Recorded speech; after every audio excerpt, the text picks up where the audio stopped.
The option that the President has reserved at the request of the Chairman of the Joint Chiefs of Staff is to make the decision to put some American military personnel in forward deployed locations alongside Iraqi and Kurdish security forces. Like as spotters and trainers?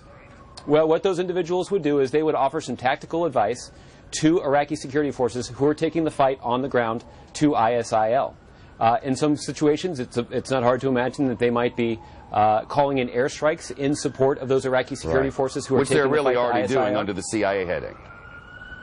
Well, I'm not going to talk about any CIA activities. But go on. That's what's happening. For our viewers, no. Go on. Well, but here's the thing that's important, Shep, for people to understand is it will not be the responsibility of American troops to seek out, to engage, and personally engage in combat with the enemy. That will be the responsibility of Iraqi security forces.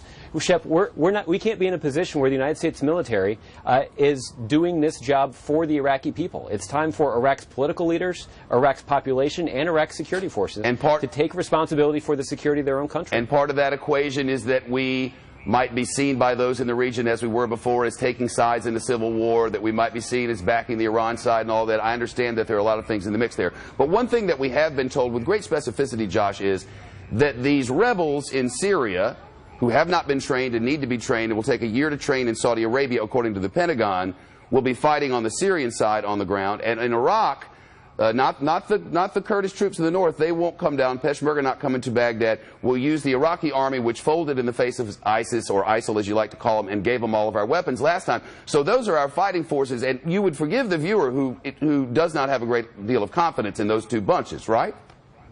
Well, let me say a couple things about that, Shep. There's no doubt that boots on the ground are necessary to take the fight to ISIL. I know, but are those the boots? Because are those the only boots available? And if so, are they good boots? Will those boots do the job? Well, Shep, they will do the job more effectively in terms of solving our longer-term problem. We need to make sure that it's Iraqi security forces who are taking responsibility for their own country. Oh, no doubt. But last time we gave the Iraqi security forces, Josh, you weren't in this job yet, but the last time we gave Iraqi security forces weapons, they put them on the ground and gave them to ISIL, and now ISIL's trying to kill people with them. The fear among some is that that could happen again. Well, so there are a couple things that we'll do about that. The first is, and this is in some ways this is the most important, we actually have a central government in Baghdad that is actually undertaking an effort to unify the nation of Iraq and unify the nation's security forces. With, among others, the Vice President, Nouri al-Maliki.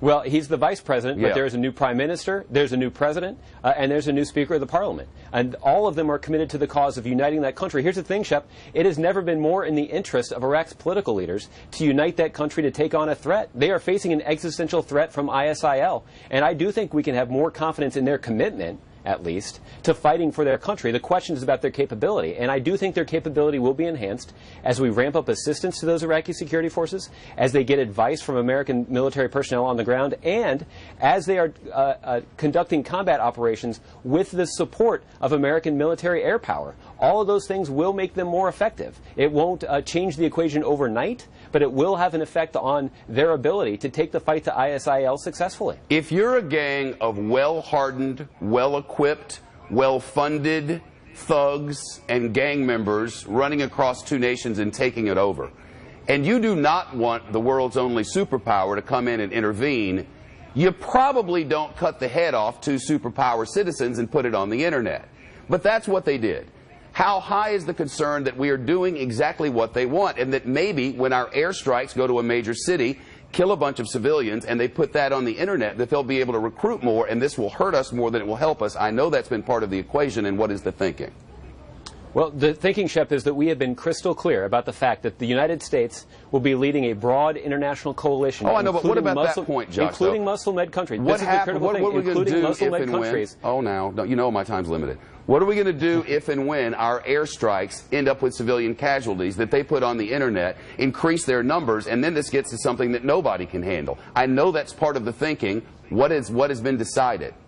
Well, there are two things about that, Shep. The first is we are going to have Muslim-majority countries, Muslim-led countries, who are part of this coalition. This is not going to be the United States against ISIL. This will be the international community, including the Muslim world, against these extremists. Like Saudi Arabia's going to have some boots over there. That's the first thing.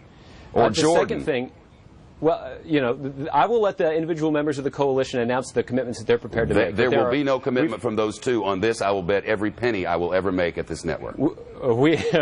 That's a substantial bet. It is a big bet, and it's a good bet because it's not going to happen, and the whole world knows it. That's why I wonder if sometime, like when the Bush administration was doing this, these questions were asked from this desk. And now that you are doing it, these are fair questions that deserve answers. We have a coalition of the Muslim world. I don't see it. No one from Saudi Arabia, no one from Jordan has its own problems. Turkey has its own problems.